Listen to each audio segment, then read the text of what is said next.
बिस्मिल्लाहिर्रहमानिर्रहीम। अस्सलाम वालेकुम। क्या हाल है डियर स्टूडेंट्स, ठीक हैं? हम पहले 5 न्यूमेरिकल देख चुके हैं चैप्टर 2 के। अब हम देखेंगे न्यूमेरिकल नंबर 6। जी, तो न्यूमेरिकल नंबर 6 देखिएगा 2.6। सवाल यह है कि 20 gram ball hits the wall of a squash court with a constant force of 50 Newton.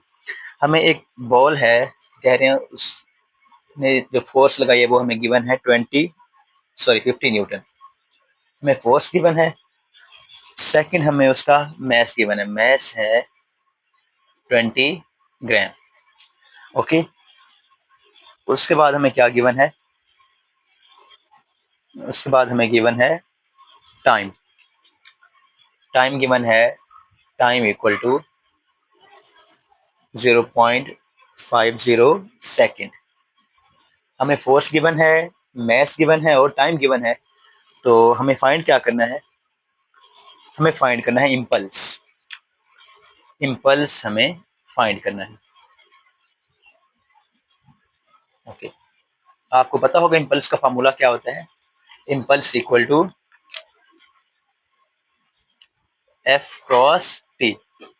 Ji, F है 50 और टी है 0.50। टाइम और फोर्स को मल्टीप्लाई करें तो ये आ जाएगा 25 न्यूटन। ये हमारे पास आ गए न्यूटन सेकेंड। ये हमारे पास आ गए इम्पल्स। न्यूमेरिकल 2.7 हमें गिवन है a ball is kicked by a footballer, the average force on the ball is 240 newton. हमें फोर्स गिवन है, force equal to 240 newton. Okay, और हमें क्या गिवन है? टाइम हमें गिवन है, टाइम इंटरवल डेल टी इसके कह रहे हैं आप, del T equal to 0.25 second. अब हमें क्या फाइंड करना है? कह रहे हैं कि पहले आपने फाइंड करना है ए पे change in momentum, del P आपने फाइंड करना है, और सेकंड पार्ट है आपने फाइंड करना है state of direction of change of momentum. Okay, आपने डायरेक्शन फाइंड करनी है। डायरेक्शन यानी चेंज इन मोमेंटम की डायरेक्शन क्या होगी। आपको फोर्स गिवन है, टाइम का इंटरवल गिवन है, आपने फाइंड करना है चेंज इन मोमेंटम और उसकी डायरेक्शन। तो पहले हम फाइंड करते हैं चेंज मोमेंटम। सॉल्यूशन। ओके, ये चेंज इन मोमेंटम का फॉर्मूला आपको पता है, del P equal to F cross del T. जी, एफ है आपके पास 240 और टाइम है 0.25। इनको मल्टीप्लाई करेंगे तो ये आ जाएगा आपके पास 60 न्यूटन सेकेंड। ये हमारे पास आ गया change in momentum delta P. अब सेकंड हमने फाइंड करना है कि डायरेक्शन क्या होगी मोमेंटम के चेंज होने की। तो आपको पता है कि मोमेंटम उसी तरफ चेंज होता है जिस तरफ क्या होती है, फोर्स होती है। तो हम ये कह सकते हैं कि direction of change in momentum is same as the direction of force. तो यहाँ पे आप लिख लें, बी का आंसर है direction of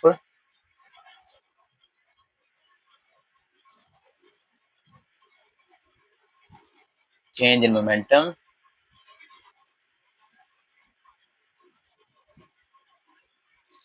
is same as applied force. जिस तरफ आपने फोर्स अप्लाई किया उसी तरफ ही चेंज क्या होगा, मोमेंटम होगा। तो ये 2.7। जी बच्चों, न्यूमेरिकल नंबर 2.8। 2.8 सवाल यह है कि an aeroplane is moving horizontally at a speed of 200 metre per second. एक एरोप्लेन है जो कि मूव कर रहा है हॉरिजॉन्टली, ठीक है। उसकी आपको स्पीड दी गई initial 200 metre per second at height of 8 kilometre. आपको उसकी हाइट भी दी गई है 8 किलोमीटर। ओके जी, to drop a bomb target. उसने एक बॉम्ब को जो है वो फेंका है। अब आपको पता है जब बॉम्ब को फेंकेगा तो ये बॉम्ब इस तरह आ रहा है, ठीक है जी, ये जमीन पे आके गिरा bomb. Find horizontal distance from the target eight which the bomb should be release. आपने ये वाला डिस्टेंस जो है ये फाइंड करना है, हॉरिजॉन्टल डिस्टेंस। ये आपने फाइंड करना है एक्स। ओके, आप फार्मूला पढ़ चुके हैं एक्स का। ये आपको नजर आ ही रहा होगा कि ये जो है हमारे पास प्रोजेक्टाइल मोशन का फर्स्ट केस बन रहा है, ठीक है, जब आप किसी चीज को हॉरिजॉन्टली फेंकते थे। एक तो था जब आप एंगल से फेंकते हैं किसी चीज को, इस तरह का, ये वाला, एक ये था सेकंड केस, और ये फर्स्ट केस है जहाँ पे आप किसी चीज को हॉरिजॉन्टली फेंकते हैं, तो ये वो केस है, आपने वही यूज करना है। तो उसका फार्मूला था x equal to V X dot T, यानी वी एक्स और टी को आपने मल्टीप्लाई करना है, तो आपके पास क्या आता है, हॉरिजॉन्टल डिस्टेंस आता है। यहाँ पे x के हॉरिजॉन्टल डिस्टेंस है, वी एक्स है वेलोसिटी का x कंपोनेंट, और t है टाइम। अब हमें जो चीजें गिवन है वो पहले देख लेते हैं। जी, हमें गिवन है वेलोसिटी, और आपको कहा गया है कि वेलोसिटी जो है वो हॉरिजॉन्टल है, तो वेलोसिटी है 200 मीटर पर सेकंड। सेकंड पे आपको दिया गया है हाइट, हाइट है 8 किलोमीटर, और जब आप इसको मीटर में चेंज करेंगे तो ये हो जाएगा 8000 मीटर। किलो में चेंज करने, तो किलो से मीटर में आने के लिए आपको 1000 से मल्टीप्लाई करना पड़ेगा। ओके, और आपको एक्सेलरेशन तो पता ही होता है, जब भी कोई बॉडी फ्री फॉल करती है तो ग्रेविटेशनल एक्सेलरेशन होता है 9.8 metre per second square. Okay, अब हमने फाइंड करना है एक्स। अभी मैंने आपके सामने फार्मूला लिखा था X equal to V X multiply T. आपने क्या करना है, वेलोसिटी के एक्स कंपोनेंट को टाइम से मल्टीप्लाई करवाना है, लेकिन यहाँ पे आपको गिवन में टाइम नहीं दिया गया कहीं पे भी, तो पहले आपको टाइम फाइंड करना पड़ेगा। तो टाइम फाइंड करने के लिए आपने फार्मूला पढ़ा था वही फर्स्ट केस में प्रोजेक्टाइल के h equal to 1/2 GT square, height का फार्मूला पढ़ा था हमने। कौन सी हाइट थी, वर्टिकल हाइट, क्योंकि यहाँ से वर्टिकल पोजीशन से गिरा नीचे ना। ओके, तो आपने क्या फाइंड करना है, टाइम फाइंड करना है, टी को यहीं पे रहने दे, टी स्क्वायर, एच 2 इधर आके मल्टीप्लाई हो जाएगा, और जी स्क्वायर जी इधर आके डिवाइड हो जाएगा। ओके, ये देखिएगा जी यहाँ पे क्या हो रहा था, मल्टीप्लाई, इधर आके क्या हो गया, डिवाइड, 2 यहाँ पे डिवाइड, इधर आके मल्टीप्लाई, तो ये हमारे पास टी स्क्वायर का फार्मूला आ गया। हमें टी फाइंड करना है, तो दोनों तरफ स्क्वायर रूट ले लें, स्क्वायर रूट लेंगे तो आ जाएगा 2h over g equal to time. जी, वैल्यूज पुट करें, 2 multiply 8000 divided by 9.8 equal to time. जी, इस तरह टाइम हमारे पास आ जाएगा, टाइम इक्वल टू, कैलकुलेटर पे लिखें 40.4 सेकेंड, ये हमारे पास आ गया टाइम, यानी उसको यहाँ से यहाँ तक आने में कितना टाइम लगेगा, 40.4 सेकेंड। अब इक्वेशन 1 में वैल्यूज पुट कर दें, तो इक्वेशन 1 में वैल्यूज पुट करें, x equal to V X है 200 मल्टीप्लाई 40.4।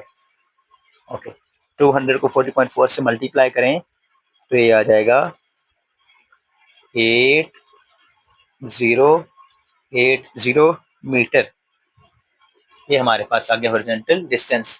और अगर आप बुक वाला आंसर लिखना चाहें तो वो बनेगा 8.08 मल्टीप्लाई 10⁻³ मीटर, क्योंकि इसमें पॉइंट एंड पे होता है ना, किसी नंबर में पॉइंट ना हो तो उसके बिल्कुल एंड पे होता है। अब आप इसको 3 नंबर मूव करवा रहे हैं तो 10⁻³ आ जाएगा, और 10⁻³ क्या होता है, किलो होता है, आप यहाँ पे लिख लें किलोमीटर। ये हमारे पास आ गया हॉरिजॉन्टल डिस्टेंस, जो कि उस बॉम्ब ने कवर करना है। जी बच्चों, न्यूमेरिकल नंबर 2.9 स्टेटमेंट ये है, why does the range of a projectile remain the same when an angle of projection is changed from theta to theta prime 90 minus theta? Okay, सवाल ये है कि अगर आपके पास रेंज जो है, प्रोजेक्टाइल की रेंज क्या होती है, हॉरिजॉन्टल डिस्टेंस, ठीक है ना, यानी यहाँ से लेकर यहाँ तक, ये है हॉरिजॉन्टल डिस्टेंस। अगर आपके पास कोई प्रोजेक्टाइल है, आपने उसको एक एंगल थीटा पे लॉन्च करवाया, ठीक है, तो लेट्स सपोज उसकी रेंज जो आई है वो है आर, एंगल है थीटा और रेंज कितनी आ गई, आर। अब आप एक और एंगल लें जो कि हो थीटा प्राइम, और थीटा प्राइम आपने ऐसा लेना है कि 90 में से आपने उस थीटा को माइनस करना है। मैं आपको एग्जांपल देता हूं कि ये देखिए, अगर आपके पास ये है लेट्स सपोज 45, ओके, और रेंज आपके पास फॉर एग्जांपल आ रही है 10 मीटर, एंगल 45 हमने लिया, रेंज कितनी आ गई, 10 मीटर। अब अगर मैं एक और थीटा लूं, यानी 90 माइनस थीटा, 90 माइनस 45, और वो भी आ जाए 45 डिग्री, यानी थीटा प्राइम भी 45 है। अब मैं जो रेंज लूंगा तब भी उसका आंसर क्या आएगा, 10 ही आएगा। तो ऑब्वियस सी बात है।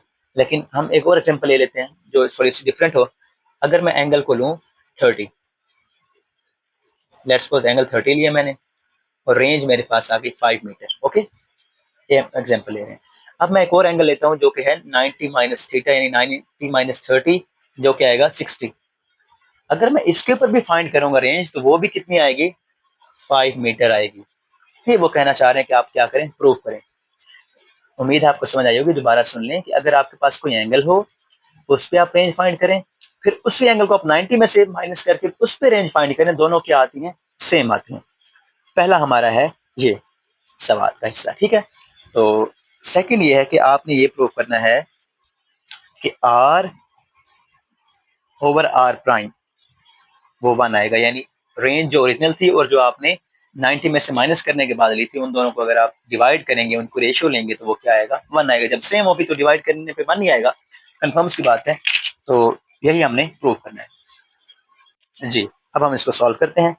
इनिशियल लेट्स सपोज हमारे पास एंगल है, इनिशियल एंगल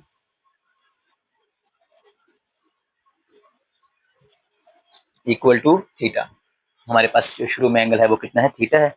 अच्छा, हम एक और एंगल ले रहे हैं थीटा प्राइम जो कि है 90 माइनस थीटा। ओके, अब हमने क्या फाइंड करनी है, रेंज। रेंज हमने फाइंड करनी है, रेंज आर प्राइम।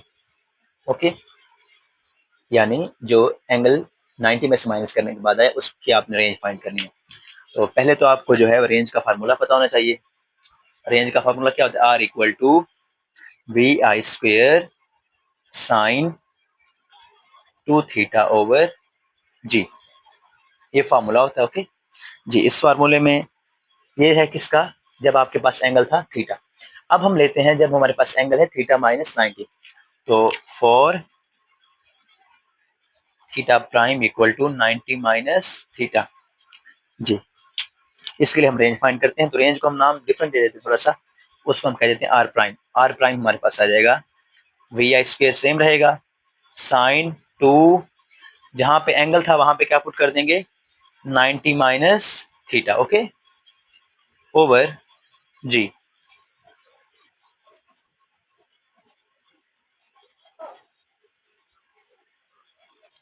अब आप 2 को अंदर मल्टीप्लाई करें, 2 को अंदर मल्टीप्लाई करेंगे तो क्या आंसर आएगा, R prime equal to V I square sine 2 को 90 से मल्टीप्लाई करें तो 180, और 2 को थीटा से मल्टीप्लाई करें तो क्या आएगा, 2 थीटा ओवर जी। ओके, अब यहाँ पे जो 180 माइनस 2 थीटा आ रहा है बच्चों, साइन 180 माइनस 2 थीटा, इसको सॉल्व करने के बहुत से तरीके हैं। एक तो हम यहाँ पे अलाइड एंगल कंसेप्ट यूज कर सकते हैं। अगर कोई बच्चा मैथ पढ़ने वाला है तो उसको पता होगा, मैथ में हम ट्रिग्नोमेट्री में यूज करते हैं अलाइड एंगल। लेकिन मैं आपको, अगर आप फिजिक्स सिर्फ पढ़ते हैं तो फिर आप उन चक्रों में ना पढ़ें। एक फार्मूला बताता हूँ, आप वो यूज कर लें। फार्मूला होता है sine alpha minus beta equal to sine alpha cos beta minus cos alpha sine beta. ये हमारे पास होता है बच्चे फार्मूला। इसमें अगर आप वैल्यूज पुट करें, यहाँ पे अल्फा क्या आ रहा है 180 और बीटा यहाँ पे क्या है 2 थीटा। इसमें सिंपल वैल्यूज पुट कर लें, ये आएगा sine 180 cos 2 theta minus cos 2 theta और साइन 180। ओके, सॉरी यहाँ पे आएगा कॉस 180 और साइन 2 थीटा जी। साइन 180 कितना होता है बच्चे, 0, और 0 मल्टीप्लाई 2 थीटा 0 हो गया, माइनस कॉस 180 होता है -1 और साथ में आ गया साइन 2 थीटा। तो ये आएगा 0 माइनस माइनस प्लस 1 हो जाएगा, और 1 को साइन 2 थीटा से मल्टीप्लाई करेंगे तो ये आएगा साइन 2 थीटा। इसका मतलब ये हुआ कि ये जो साइन 180 माइनस 2 थीटा है, ये हमारे पास किसके इक्वल आ रहा है, साइन 2 थीटा के। ये फार्मूला बच्चे ट्रिग्नोमेट्री में पढ़ते हैं। तो ये फार्मूला हमने यूज किया और उसमें वैल्यूज पुट की, अल्फा यहाँ पे होता है फर्स्ट एंगल और बीटा यहाँ पे होता है सेकंड एंगल। तो इसकी वैल्यूज पुट करके हमारे पास एंगल आ गया sin 2 थीटा। तो जहां पे 180 माइनस 2 थीटा आ रहा है वहां पे हम क्या पुट कर देंगे, sin 2 थीटा। तो यहाँ पुट कीजिए r prime equal to V I square sine 2 theta over g. हाँ जी बच्चों, देखिए ये है इक्वेशन 1 जो कि हमारे पास क्या थी, r की वैल्यू थी जब हमारे पास एंगल था सिंपल थीटा। ये है इक्वेशन 2 जब हमारे पास एंगल क्या था, r प्राइम। तो दोनों की वैल्यूज देखें बिल्कुल सेम आ रही हैं और हमने प्रूव भी कर दिया कि कैसे इक्वल आती हैं। ओके, अब आप अब नेक्स्ट वो कह रहे थे कि अगर आप इनको डिवाइड करें तो आंसर क्या आता है, 1 आता है। वो भी देख लेते हैं। r over r prime, r over r prime equal to r कितना था, V I square sine 2 theta over g. और डिवाइड किस पे करना है आपने, r प्राइम पर। वो भी क्या है, V I square sine 2 theta over g. दोनों बिल्कुल सेम है तो आपस में कैंसिल हो जाएंगे। तो आंसर क्या आएगा, 1। और यही हमने क्या करना था, प्रूव करना था कि r और r प्राइम को आप डिवाइड करें तो आंसर क्या आता है, 1 आता है।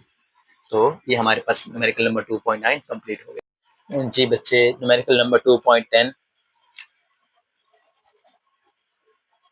स्टेटमेंट बहुत लंबी चौड़ी लिखी हुई है, जरा पढ़िए उसको, लेकिन है बहुत आसान। है trolley of mass 1.0 kg moving velocity 1.0 metre per second.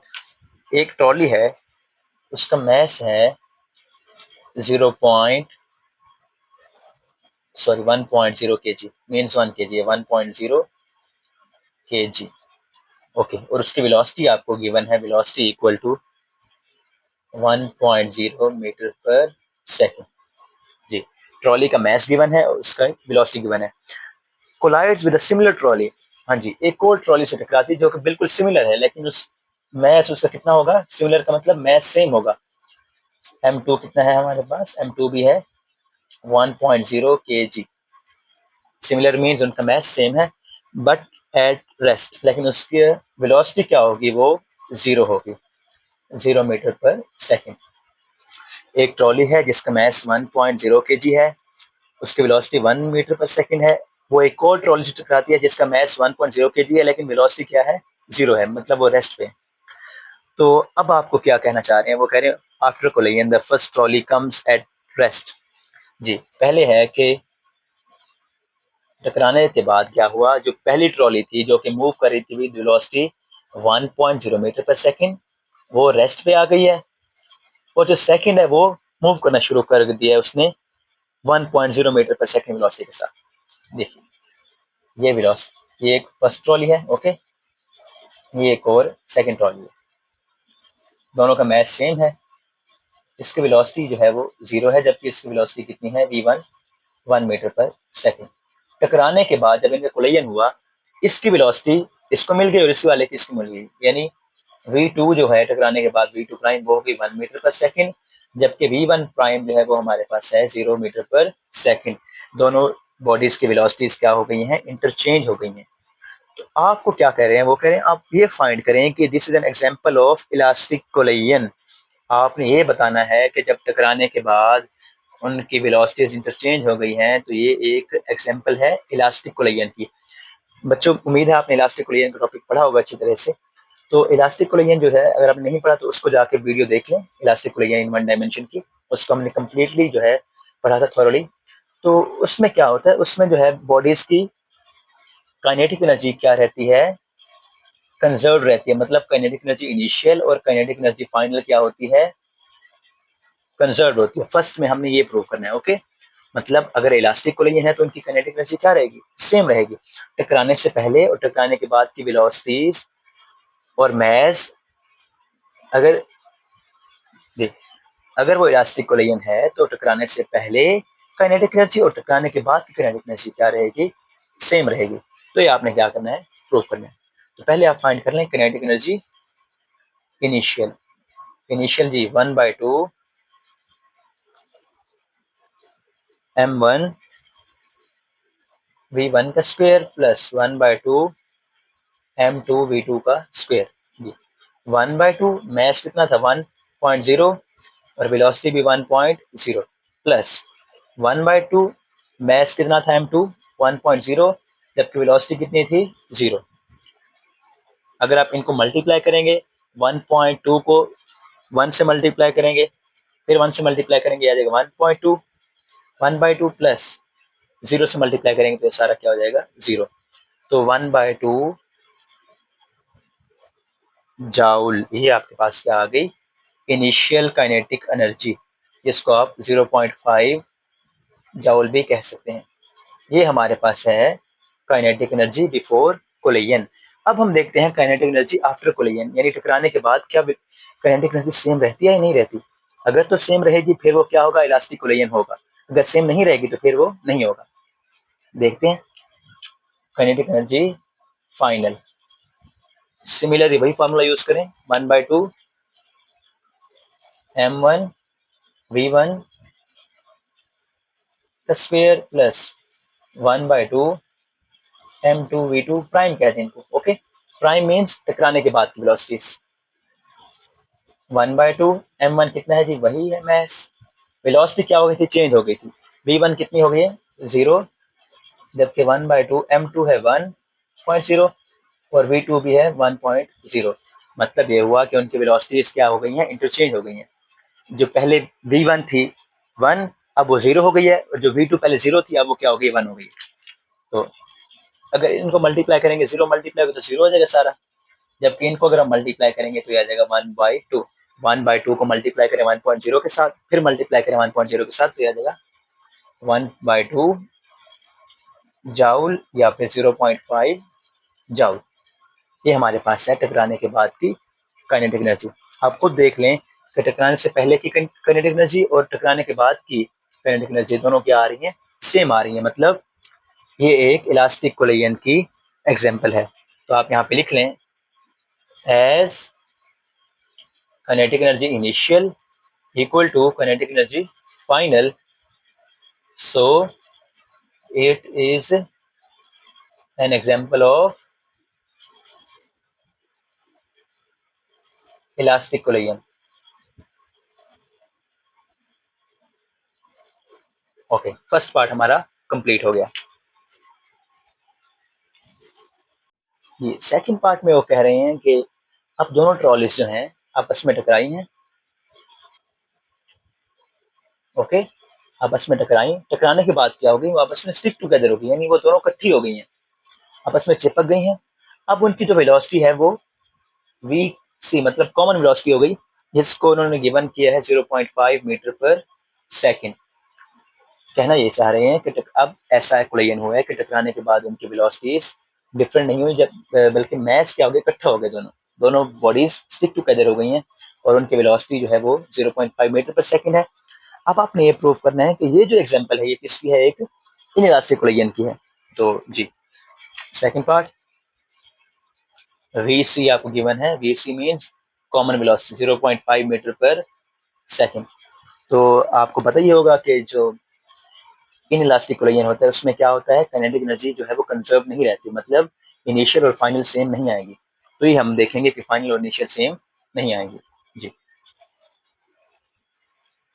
पहले हम फाइंड करते हैं काइनेटिक एनर्जी इनिशियल, वही फार्मूला यूज करें 1/2 m1 v1 का स्क्वायर प्लस 1/2 m2 v2 का स्क्वायर।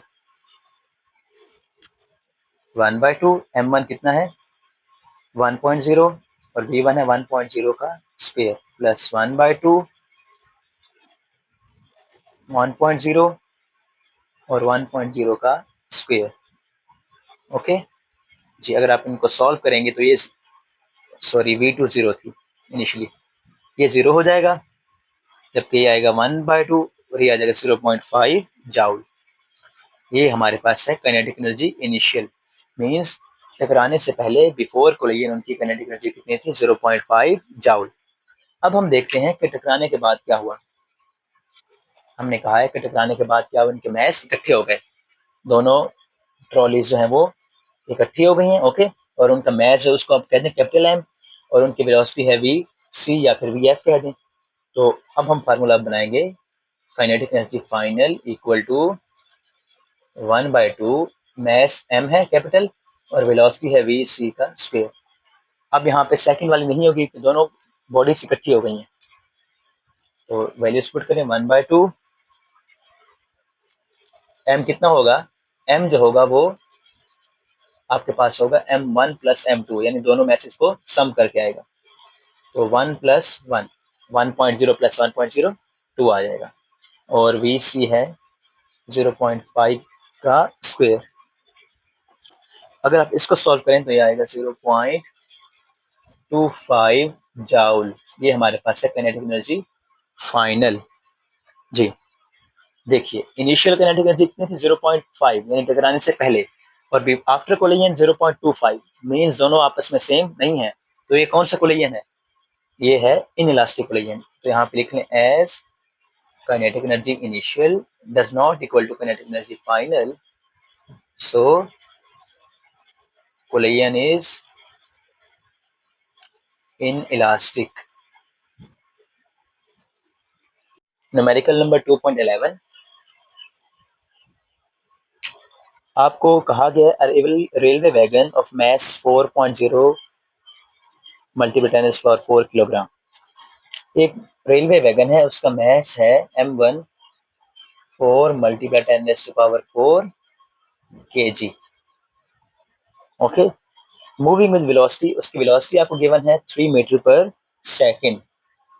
एक वैगन है जिसका मैस 4 मल्टीपल 10⁴ kg है और उसकी वेलोसिटी आपको गिवन है। कोलाइड विद अनदर वैगन, एक और वैगन से टकराई जिसका मैस कितना है 2 मल्टीपल 10⁴ kg। जी, एक और गाड़ी से टकरा गई है जिसका मैस कितना है 2 multiple 10⁴ kg, which is at rest, और उसकी वेलोसिटी कितनी है 0, क्योंकि वो रेस्ट पे है। ओके, एक मैस है, उसकी वेलोसिटी 3 मीटर पर सेकंड है, एक और मैस है जिसकी वेलोसिटी 0 है, आपस में टकराए, उसके बाद क्या हुआ, दे स्टिक टुगेदर, वो आपस में इकट्ठे हो गए हैं, एंड मूव ऑफ टुगेदर, वो इकट्ठे चलना शुरू हो गए हैं। फाइंड देयर कंबाइंड वेलोसिटी, आपने क्या करना है, उनकी कंबाइंड वेलोसिटी फाइंड करनी है। मीन्स एक मैस m1 था, मैस m2 था, ओके, इसकी वेलोसिटी v1, इसकी वेलोसिटी v2 जो कि 0 है, और इसकी वेलोसिटी 3 है। टकराने के बाद क्या हुआ, दोनों इकट्ठे हो गए हैं, इनका मैस क्या हो गया, ऐड हो गया, m कैपिटल हो गया जो कि m1 प्लस m2 है। अब वो कह रहे हैं उनकी आपने क्या फाइंड करनी है, कंबाइंड वेलोसिटी फाइंड करनी है। कंबाइंड वेलोसिटी मींस टकराने के बाद उनकी वेलोसिटी सेम हो जाएगी m1 और m2 की, क्योंकि बॉडी भी सेम बन गई है, एक ही बॉडी बन गई है टकराने के बाद, तो उनकी वेलोसिटी आपने फाइंड करनी है। तो फॉर्मूला आपको पता ही है, फॉर्मूला है जी आपके पास, आपने वीसी फाइंड करना सोल्यूशन, आपने law of conservation of momentum use करना है यहाँ पे, m1 v1 सॉरी, यहाँ पे हम यूज करेंगे law of conservation of momentum.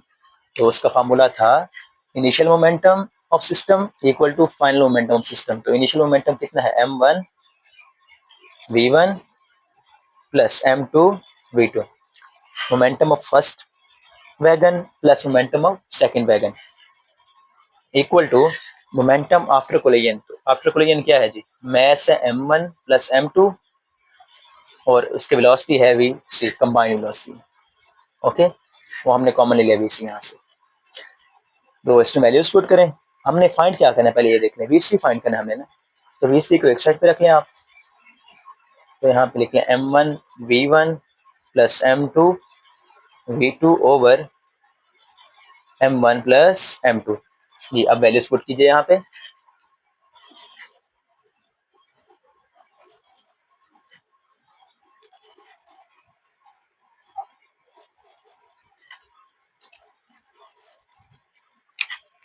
vc equal to m1 कितना है हमारे पास 4 multiply 10⁴ divided multiply by v1 है 3 प्लस m2 है 2 मल्टीप्लाई 10⁴ और वेलोसिटी उसकी है 0 डिवाइडेड बाय m1 है 4 मल्टीप्लाई 10⁴ प्लस m2 है 2 मल्टीप्लाई 10⁴। जी, इनको सिंप्लीफाई करें, तो बच्चे आपके पास आ जाएगा, इसको मल्टीप्लाई करेंगे, ये 0 है, 0 मल्टीप्लाई समथिंग 0, तो यहाँ पे आ गया 0। इन दो को मल्टीप्लाई करेंगे, आएगा 12 मल्टीप्लाई 10⁴ डिवाइडेड बाय, इन दोनों को प्लस करेंगे तो ये आ जाएगा बच्चे 6 मल्टीप्लाई 10⁴। ओके, 10⁴ ये 0 प्लस करेंगे तो कोई फर्क नहीं पड़ेगा, ये दो कैंसिल हो जाएंगे आपस में, 6 2 ज़ा 12, तो VC हमारे पास आ जाएगा 2 मीटर पर सेकेंड। मतलब ये है कि टकराने के बाद उनकी वेलोसिटी 2 मीटर पर सेकेंड हो जाएगी जब वो दोनों बॉडीज इकट्ठी हो जाएंगी आपस में। जी, न्यूमेरिकल नंबर 2.12 2.12। ओके जी, न्यूमेरिकल है, a car with mass 575 kg and moving with velocity 15.0 metre per second. एक कार है जिसकी वेलोसिटी आपको गिवन है, मास गिवन है 575 kg और उसकी वेलोसिटी आपको गिवन है v1 जो कि है 15.0 मीटर पर सेकेंड। एक और गाड़ी टकराती है, उसका मास गिवन है आपको 1575 kg और उसकी वेलोसिटी आपको गिवन है v2 5.0 मीटर पर सेकेंड। एक गाड़ी है जिसका मास 575 kg है, वेलोसिटी 15 है। एक और गाड़ी टकराती है जिसका मास है 1575 kg और उसकी वेलोसिटी है 5.0 मीटर पर सेकेंड। आपने फाइंड क्या करना है, what is the final velocity if the rack car lock together. आपने क्या फाइंड करनी है, उनकी फाइनल वेलोसिटी फाइंड करनी है, लेकिन हुआ क्या है कि दोनों मैस क्या हो गए, आपस में इकट्ठे हो गए। मैस M1 और M2 यानी दोनों गाड़ी आपस में इकट्ठी हो गई हैं, एक दूसरे में घुस चुकी हैं। तो जब आपने पढ़ा हुआ इस तरह का कोलिजन जो होता है उसको हम क्या कहते हैं, इनइलास्टिक कोलिजन कहते हैं, और उसमें वेलोसिटी क्या हो जाती है, वो सेम हो जाती है टकराने के बाद। आपने फाइंड करनी है फाइनल वेलोसिटी जो कि दोनों बॉडीज की क्या होगी, सेम होगी, क्योंकि दोनों का क्या हो गई है, इकट्ठी हो गई हैं, और उसको हम VC भी कह रहे हैं, ठीक है ना। हमने अभी थोड़ी देर पहले उसको क्या कहा था, VC मतलब कॉमन वेलोसिटी। वो तब होती है जब दोनों बॉडीज आपस में क्या हो जाती हैं, मर्ज हो जाती हैं, इकट्ठी हो जाती हैं, स्टिक टुगेदर हो जाती हैं। और उसके बाद क्या फाइंड करना है आपने, ये है ए पार्ट जिसमें आपने वेलोसिटी फाइंड करनी है। सेकंड है कि आपने काइनेटिक एनर्जी फाइंड करनी है, loss in kinetic energy change, ये आपने फाइंड करना है। तो ये दो चीजें आपने फाइंड करनी है। पहले हम फाइनल वेलोसिटी फाइंड करते हैं, ये फार्मूला वही यूज करेंगे हम, law of conservation of momentum, m1 v1 plus m2 v2 equal to m1 plus m2 into vc या फिर vf, जो भी आप कहना चाहें। vc मीन्स कॉमन वेलोसिटी, इसमें वैल्यूज पुट करें। पहले आप vc को अलग कर लें, vc equal to m1 v1 plus m2 v2 divided by m1 plus m2। आप इनमें वैल्यूज पुट करें और फार्मूला आपके सामने है, VC इक्वल टू M1 है 575 मल्टीप्लाई 15 प्लस 1575 मल्टीप्लाई 5, V2 है 5, V1 है 15, M1 V1 plus M2 V2 divide by M1 plus M2। M1 है 575 और M2 है प्लस M2 है बच्चों 1575। जी, इन दो को मल्टीप्लाई करें 575 और 15 को, तो ये आपके पास आ जाएगा 8625 प्लस, अगर इन दो को मल्टीप्लाई करेंगे ये आएगा 7875 डिवाइडेड बाय, इन दो को मल्टी ऐड करेंगे तो ये आएगा बच्चों 2150 इक्वल टू VC। अब इन दो को प्लस करके डिवाइड करें, इन दो को प्लस करेंगे आएगा 16500 डिवाइडेड बाय 2150। तो कॉमन वेलोसिटी आपके पास क्या आ जाएगी, फाइनल वेलोसिटी वो आएगी 7.67 मीटर पर सेकेंड।